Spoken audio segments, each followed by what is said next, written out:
Today on episode number 612 of the School of Podcasting, the question of the month is back, and we're going to talk about egos, why you have one, why it's good that you have one, how to keep it in check. We're going to talk about staying in your lane. My buddy Eric K. Johnson, you might know him as the podcast talent coach, is coming on, and we're going to answer the question, who do you want to be, Pink or Usher? Hit it, ladies. The School of Podcasting with Dave Jackson. Podcasting since 2005. I am your award-winning personal podcast coach, Dave Jackson. Thanking you so much for tuning in. If you're new to the show, I help you massage your message. I help you tackle the technology, face your fears, flatten that learning curve, and get you on the road to not just podcasting, but podcasting in the right direction. I have over 20 years of helping people understand technology. And if you use the coupon code LISTENER, that's LISTENER, when you sign up at theschoolofpodcasting.com, that will save on either a monthly or yearly subscription. No, because of my podcast story today, because we're doing something a little different. That'll be back next week. By popular demand, and by that I mean about 3 or 4 people, which, as you know, as a podcaster is a lot at times. And they said, hey, whatever happened to the question of the month? And so some people have thrown out some ideas, and I've kind of combined them. And if you look at the calendar, guess what? That first quarter of 2018, it is toast. It is gone. Put a fork in it. And so we're going to say the question of the month, what had you planned on doing in that first quarter that, it didn't happen? And what are you going to do differently to make it happen in this next quarter, or shall we just say going in the future? Now, you can simply go over to schoolofpodcasting.com/contact, and there's all sorts of different ways to contact me there. You can call it in 888-563-3228. You can email me, dave@schoolofpodcasting.com. I would prefer you not email me because I want to hear your voice. Now, if you don't have a microphone, by all, go ahead. Email me, dave@schoolofpodcasting.com. But it is a podcast. We like to hear your answers, and you can just record something and email it to me as well. So again, the question is, hey, the first quarter of 2018 is over. What did you plan on doing that first quarter that you didn't? And what are you going to be doing differently to make it happen in the future? And I need those in because this will be the way we do this. It's the last Monday of the month is when you'll hear your answers.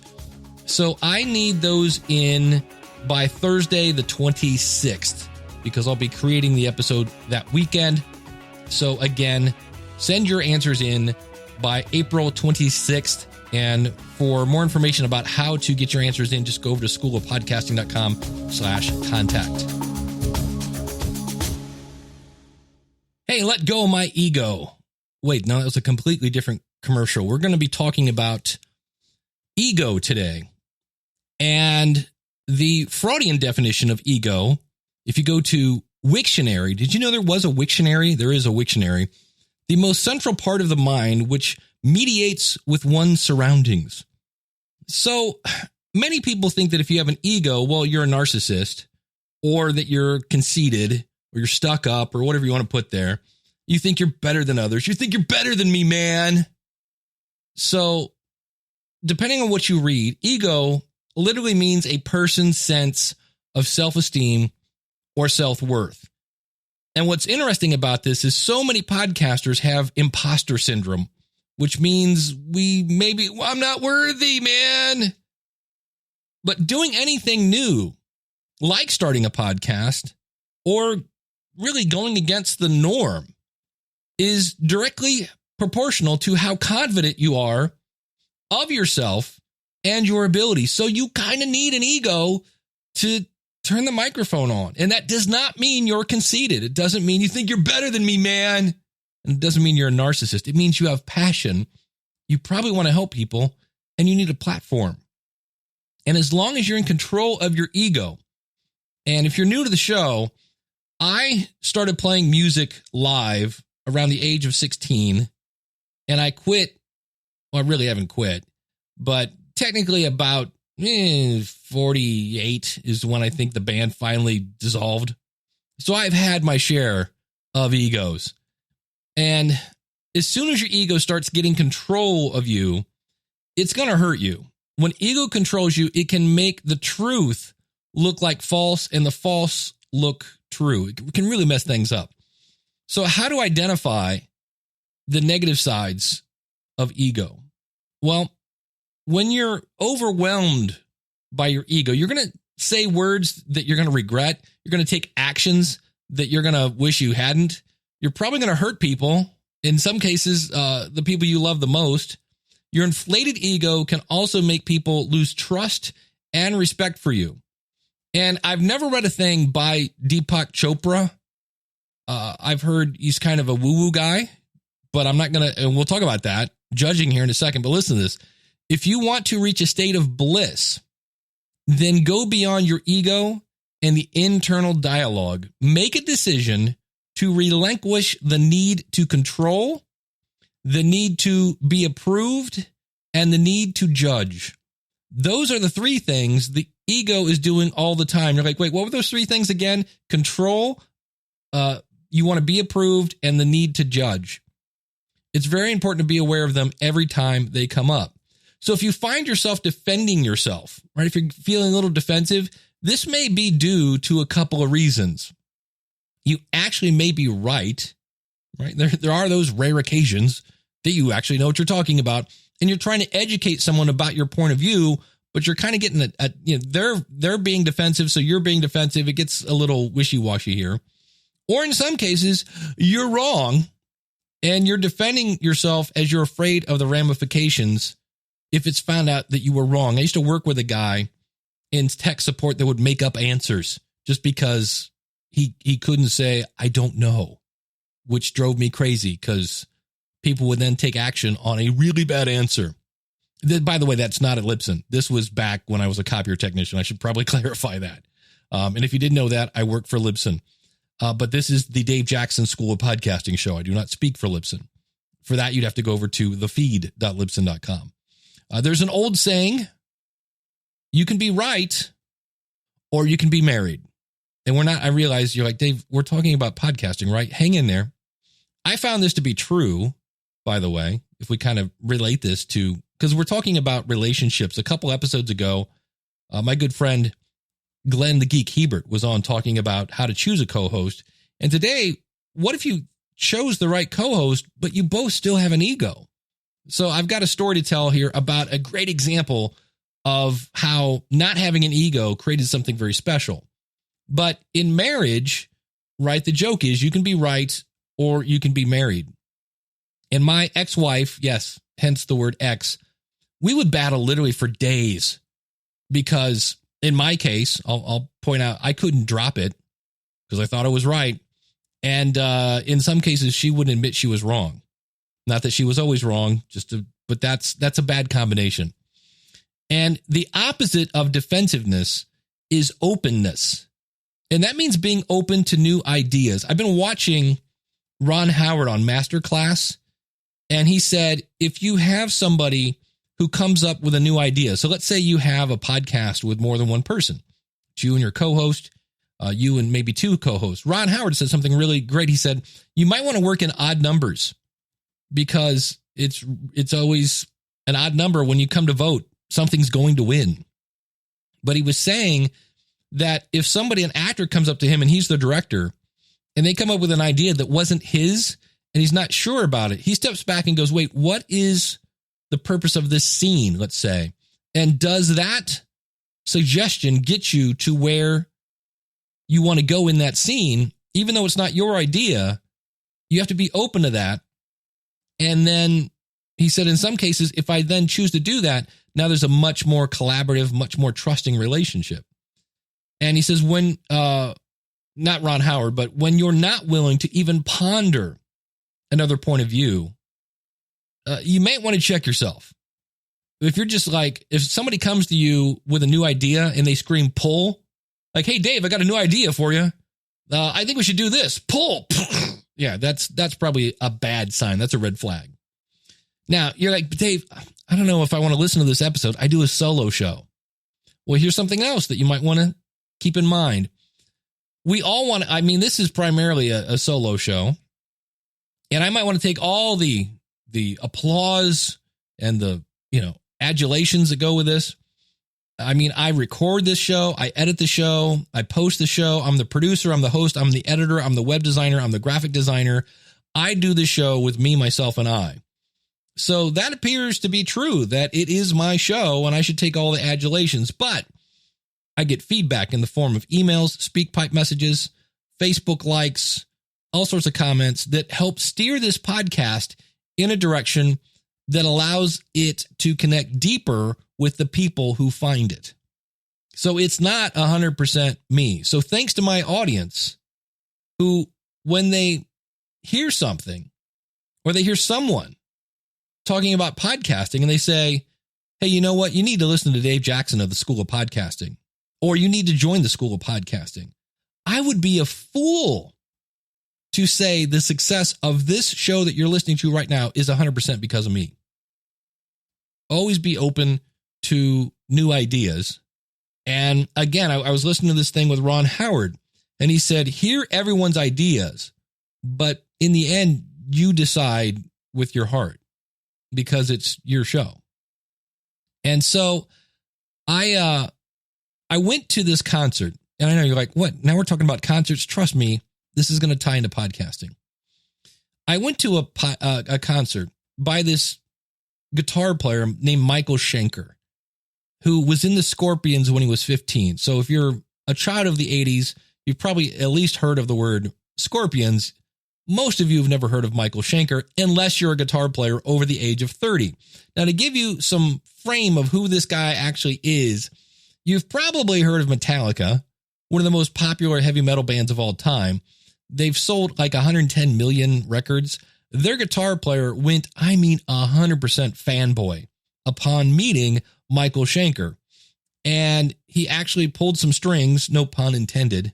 Get it? Guitars. Okay. Anyway, to actually get to play with him on this TV show. I've got a link to that in a video of this out at schoolofpodcasting.com/612. And so what Michael did is, and I realize I got to make this short because this isn't a music show, but Michael had different singers over the years, mainly because he had a drug and alcohol problem, and some of his singers had a drug and alcohol problem. So he got 4 different singers, and he came out and toured under the name Michael Schenker Fest. And to all of you non-musicians, there's a thing that the rest of the band calls LSD, and it's not for the drug. It stands for lead singer's disease. And like I said, I've been playing in different bands for probably 30 years, and I can say that the best singers, the best performers, also had the largest egos. And I'm not sure if that's entirely connected or if it was just a coinky-dink, but it's what I saw. And what was interesting about this is the singers, one guy's name was Gary Barden. He was 62. Graham Bonnet, you might know him from Rainbow and Alcatraz, was 70 years old. Robin McCulley was 65. And some guy named Doogie White, and we're going to be talking about Doogie in a second, was 50. Michael, the actual guitar player that everybody was there to see, is 63. So maybe there's some wisdom in this age. But here's the thing. Having 4 different singers again have egos. And on one song, Gary Barden, who in my opinion wasn't a great singer when he was, 23, let alone 63. And there's just no way he's going to hit these high notes. And all of a sudden, one of the other singers, in this case, Robin McCulley, came out and took the high part because Robin apparently took a little better care of himself and can still hit the high notes. And I don't know if I can explain just how crazy that is to not only have 2 lead singers, one singing the high part that's not the main guy that wrote the high part. I mean, when you can't get Eddie Van Halen and Sammy Hagar in the same room, it's like seeing a unicorn on stage. I mean, and then when they actually, in multiple times during the night, they had all 4 singers on stage with 1 out front and 3 singing back up to the guy in the front. I mean, it's kind of like saying Donald Trump and Hillary Clinton went on vacation together. You're not going to see that. It's really, really rare. So, Dave, what does this have to do with podcasting? By leaving their egos at the door, I got to see a one-of-a-kind show. I mean, it was amazing seeing Graham Bonnet, like I said, at the age of 70, just out there belting his face off. It was amazing. They didn't let their egos get the best of them. And in return are probably, number one, making more money than they would if they'd stayed separate, because none of those guys were exactly, burning up the charts on their own. And the thing that I was like, holy cow, they even, on Michael's latest album, recorded some songs together. And I just went, oh, now you're talking crazy. This is like seeing a mermaid ride a unicorn in the land of Oz. It's just not going to happen. So if you have a co-host and you're starting to worry about, well, who's getting more mic time or who's doing this or that, always, always, always be open and honest with anybody. But there are times if somebody, in fact, Glenn said it. He said his co-host came up with an idea and he was like, it sounds kind of stupid, but he did it. And it's one of their most popular features now. So be careful with your ego. And so I need to say here, before we get into this next section, that we're going to be talking about a guy named Richard working at a radio station. Now, we all just call him Dick. So if you have children in the car, that word's going to be used a lot here in the next segment. And for this, I called in somebody who has 30 years of radio experience. He is my co-host, speaking of co-hosts, of the podcast review show. And this is a show where both Eric and I listen to an episode that you pick out, and we go over the technical side of it. We go over the content side of it. We go over your website. We go over everything with a fine-tooth comb. And I've heard Eric talk about a certain scenario or a certain, shall we say, chemistry blueprint for most morning radio shows. And so here is Eric, and you can find more about Eric at podcasttalentcoach.com. I highly recommend you listen to that podcast. If you really want to take your content up a notch, check out podcasttalentcoach.com. And here is Eric. In morning radio, there's a philosophy called the Dick, the Doll, and the Dork, because it's a 3-person morning show and everybody has their role and the role that they play on the show. So the dork is typically the main leader of the show. The dork is the affable one who is a little bit quirky. He's the guy everybody loves, and he's the aw shucks guy. And then there's the dick. He's just the jackball who says stuff he shouldn't be saying. He rubs people a little bit the wrong way. You want to like him, but he's just a little irritating. And the dork usually goes, oh, don't say that, kind of puts him in his place. Those two kind of bounce off each other. They're the opposites.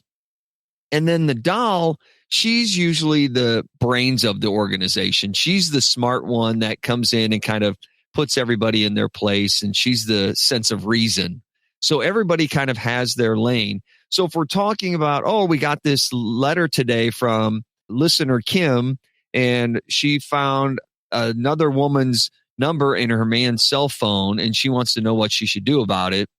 And, the dick, he's going to go, what's the big deal? Hey, it's just another chick, and the dork's going to go, no, you know what? You need to hold on a second. You don't know what it's all about. He's going to be kind of in the middle, and the doll, she's going to be, kick him to the curb, girl. There's plenty more fish out there. Right. And she's going to be the one.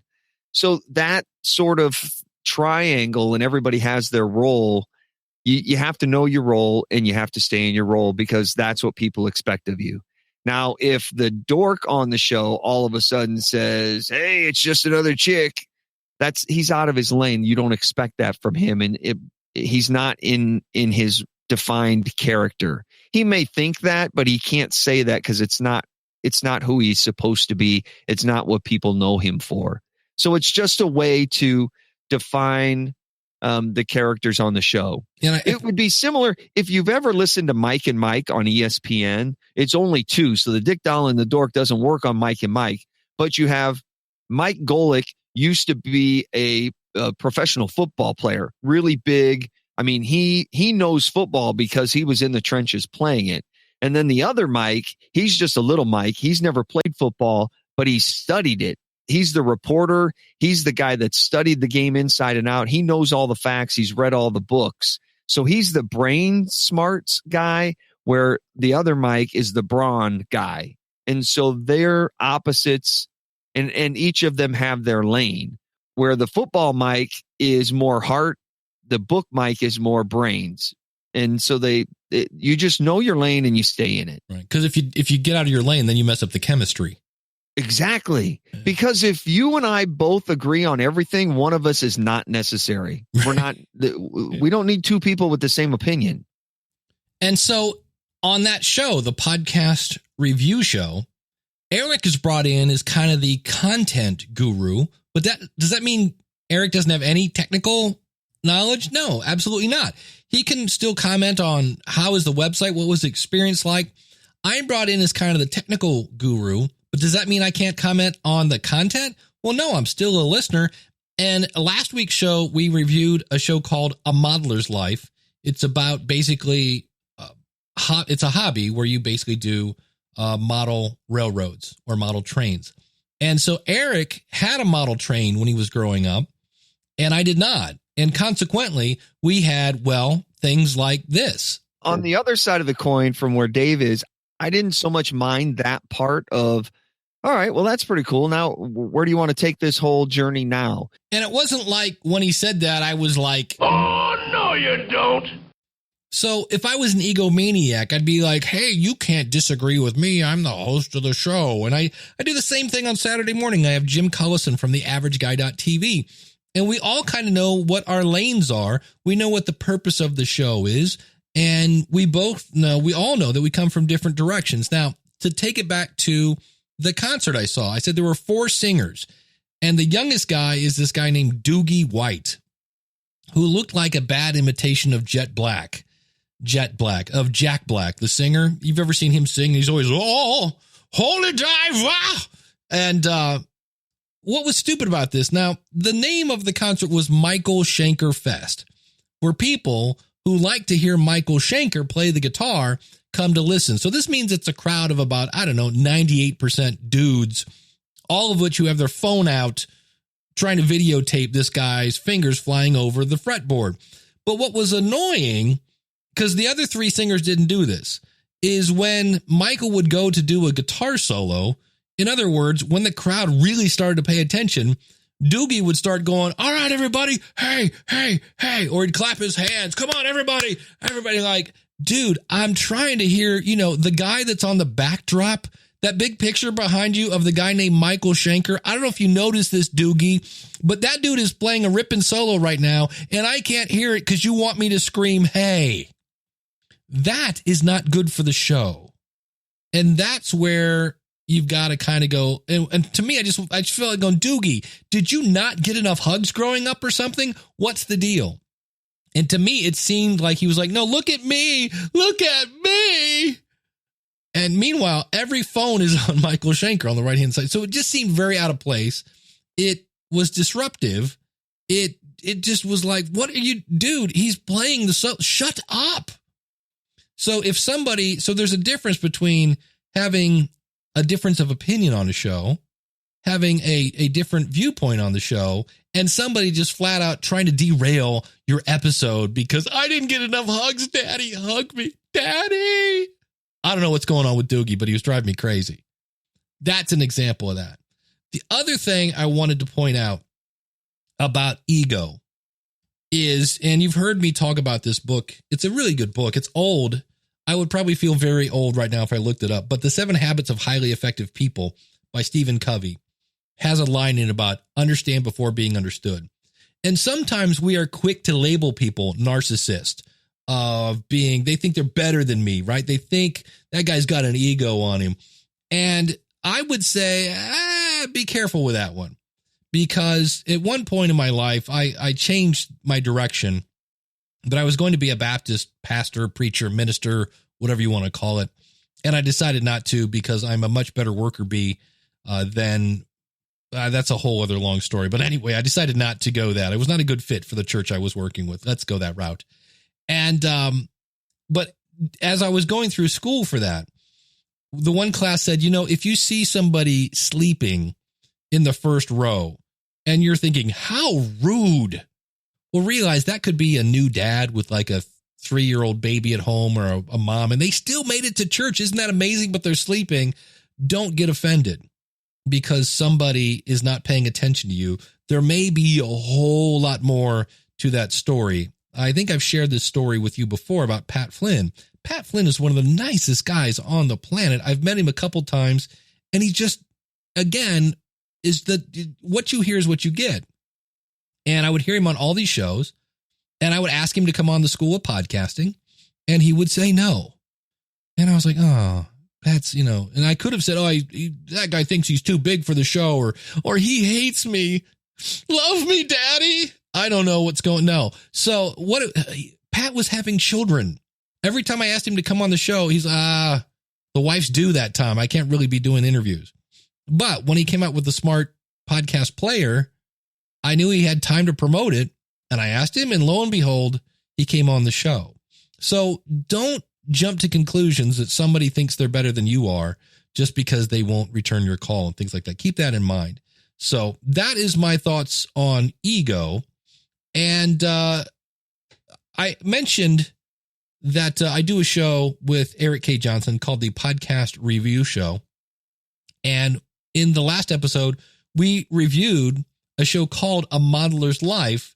And just in case you've been thinking about, well, what would it be like to be on that show, to have two guys with a combined probably 50 years of experience look at my content? Well, here's what Lionel had to say. So thanks again for coming on the show. It was great. I really enjoyed it. You guys were a lot of fun, and I thought it was a lot of really good constructive criticism. Awesome. I hope we helped. Thanks for being here. Yeah.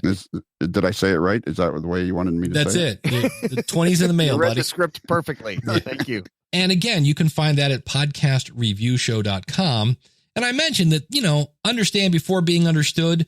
But then there are times when people are just blatantly, well, the ego has got the best of them. And for that, again, I turn to my buddy, the podcast talent coach, Mr. Eric K. Johnson, for some great stories about ego.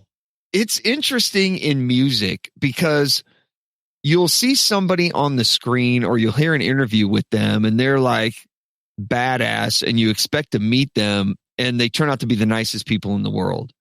And then you see interviews and they seem like they're super sweet and really cool and you meet them and they're just complete jackballs. Mm-hmm. And I've met both. If you've ever heard Pink give an interview or talk or anything, she always comes off as this real badass. And we had the opportunity to meet Pink backstage before a show. She was opening for Justin Timberlake and went back to meet her. Sweetest person ever. Like my wife and I stood back there and talked to her for probably a good 10 minutes before she went on stage and just talked about our kids and had the best conversation with her. Like she knew us forever. She had no problem taking time to talk with us and absolutely had a blast. I would go see her hands down. And then she went out and put on a fantastic show, which was amazing. The very first ego I ever ran into was Cheap Trick, 1994. We were doing the radio station birthday bash. The lineup was Cheap Trick, REO, and Starship. So this was 94. Long after Cheap Trick had even The Flame. The Flame was a hit in 1987, 88. Yeah. So we're 6-7 years removed from that, their last big hit. And I meet them backstage before the show. And this was like my first big backstage. Like I hadn't been back with big artists before. So this was my first go around and the whole staff is back there and we're just shooting the gip with them before they go on stage. And so I didn't know what to do or what to say. And so the big guy, the morning show and those guys, they're all talking to Bunny Carlos and Robin Zander. So I'm hanging out with the bass player. And I don't even remember what the guy's name is, but I said, I'm just looking for small talk. And I said, so, like how many shows would you guys do in a year? And he goes, I don't know. And I was like, All right. Well, sorry I bothered you, sir. Like, you're the bass player of Cheap Trick. Move along. Like, and I've hated Cheap Trick ever since. like, dude, you don't have to be a jackball. Like, yeah, I understand you're out on the road a lot, but you know, you get paid a lot of money to play bass in Cheap Trick. Like, Robin Zander could go have a solo career any minute and you'd be working back at Costco. So lighten up, dude.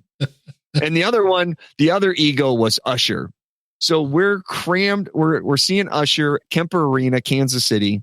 And we're in this little room, like this. It's not even like a locker room. It's more like a conference room. And we are packed in there like sardines because there's all the radio winners. There's all the radio station staff from not only our market, but 3 other markets. And then there's the fan club, all of them jammed in there. And then there's Usher's like friends and family and hangers on that they're in there. So we're all packed into this conference room and we're waiting for Usher to come. And so in comes his bodyguard, who is this like 6'4", like this dude could have played lineman on the Kansas City Chiefs football team. I mean, this guy was huge. He comes in, he goes, all right, people, listen up. Here's how this is going to work. I need you all to put your cameras away. Usher's going to come in, and when he comes in, nobody take a picture of him.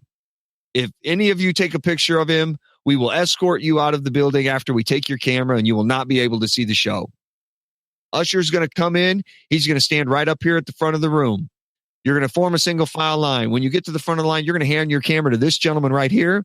He's going to take your picture. He will hand your camera back to you. You will step out in the hallway where you'll get a pre-autographed 8x10 photo, and you'll return to your seat.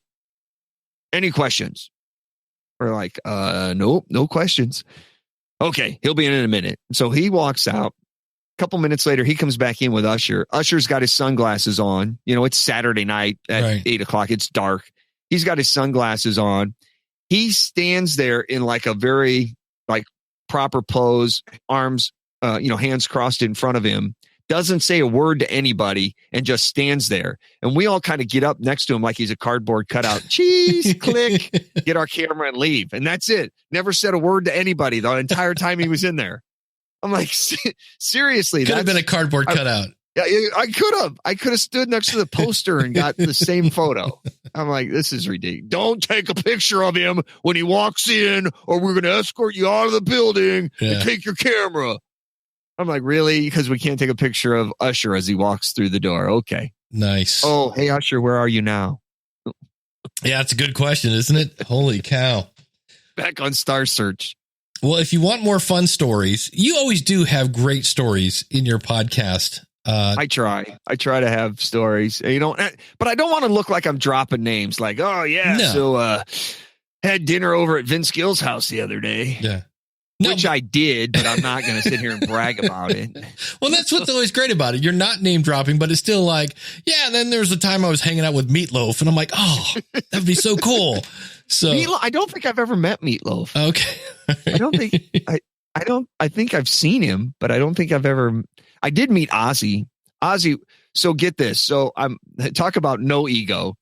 So Ozzy had fallen. This would have been 96, maybe. Okay. Ozzy he'd hurt his hip and he came down with the flu. And so he had to cancel a string of shows, and he was supposed to play in town. And we were like, man, we don't even know if the show's going to happen because Ozzy's sick. And he gets better like 3 days before our show. So he does 2 shows. No, he doesn't. He gets better 3 days before our show, but our show was his first show back. So he comes out on stage, and he's already old and he's sick now, and he puts on a great show. But before he came out on stage, we were going to go backstage and meet him. And so we're back there with all the listeners, and they say, Ozzy has been sick. We weren't going to do the meet and greet, but he didn't want to turn everybody down. So we planned on doing it. Please don't ask him for a lot because he has to rest his voice and he's really tired. We just need to move this through really quick. So don't spend a whole lot of time talking to him. We need to move it through quick so he can get on stage. And we're like, yeah, no problem. No problem whatsoever. Well, I didn't work at the rock station at the time. The rock station was our sister station. So I just got meet and greet passes through them. So I figured, you know what? We're going to go to the back of the line because if for some reason he gets tired and he can't complete the whole meet and greet, if we don't get to meet him, we're all good with that. So they have a table at one end of the room and we're standing at the other end of the room in the back of the line, in the single file line. All right, Ozzy's going to be in a minute. Well, they come back in a little later and they take the table from that end and they move it down to our end. So now we're first in line instead of last in line. And I'm like, well, this didn't work out like it was supposed to. And so I'm there with my girlfriend at the time. And we've specifically been instructed, don't engage Ozzy. We're like, okay, great. So now I'm first in line. And so Ozzy comes in. Everybody's like, hey, Ozzy. He sits down at the table. I step up. I hand him my CD cover. He autographs it. I say, hey, thanks. Have a great show. And my girlfriend at the time, she steps up and hands him an 8x10 to have it signed. And she makes the mistake of saying, so how you doing? And Ozzy starts in, oh, you know, I'm a bag, this on my back, and I haven't feeling good. And so he starts going on and on and on and just mumbling, like we're catching every third word he's saying. And so now I'm standing there like, oh my God, we've specifically been told not to have a conversation with him. And now we're the first in line and here he's going on and on and on and on and on. And she's like, how do I get out of this? How do I get out of this conversation? Like, how do I make Ozzy stop talking to me? How do you turn him off? Right, exactly. And so finally the record guy steps in and goes, all right, well, thanks for coming, and kind of shoos us to the side and cuts Ozzy off. So I'm like, he told us not to do that. She's like, I know, I couldn't get him to stop talking. Now you know why. He was awesome. He was awesome. It was a lot of fun meeting him. Excellent. Well, Eric, thank you for coming on the show. Again, find Eric at podcasttalentcoach.com. He does have a lot of really cool, you have a lot of cool worksheets that'll really help you sharpen up your material. So if you haven't downloaded those yet, check them out again, podcasttalentcoach.com. Eric, thanks for stopping by, buddy. You bet. My pleasure. Anytime. So who do you want to be? Pink or Usher? I think the best kind of story I've heard about this, I read Scott Ian, another band you've probably never heard of called Anthrax. They play a lot of mellow stuff. Yeah, I'm kidding. Heavy metal band from the 80s, Anthrax. And Scott Ian has a couple books out.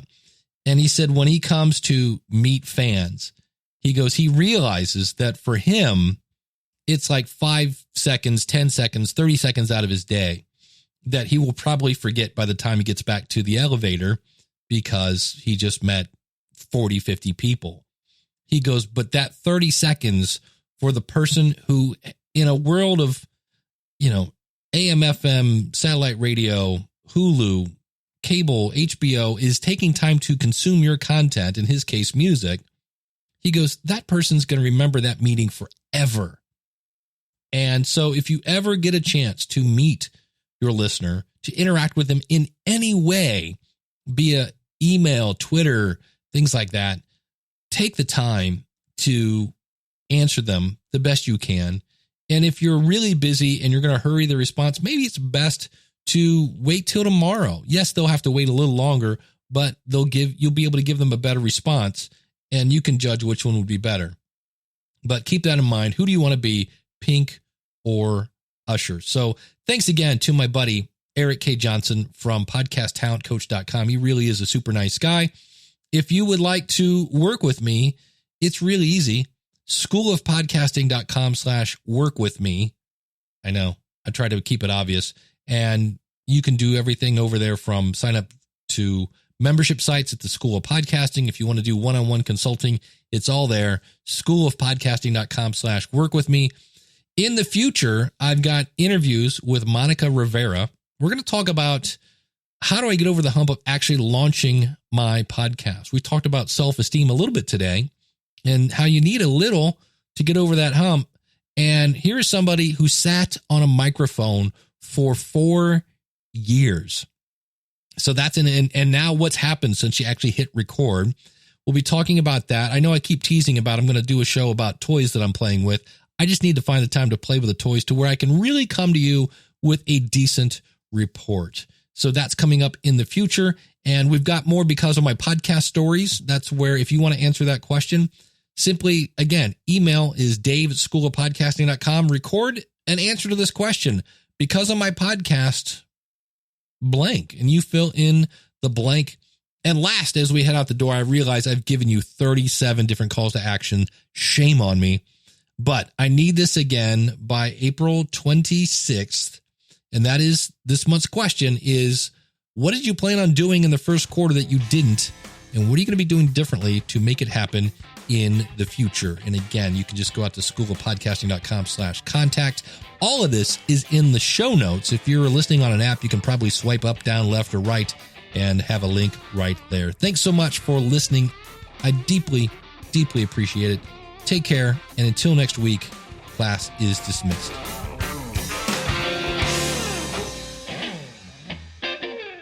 This podcast is part of the Power of Podcasting Network. Find it at powerofpodcasting.com. Changing the world, one download at a time.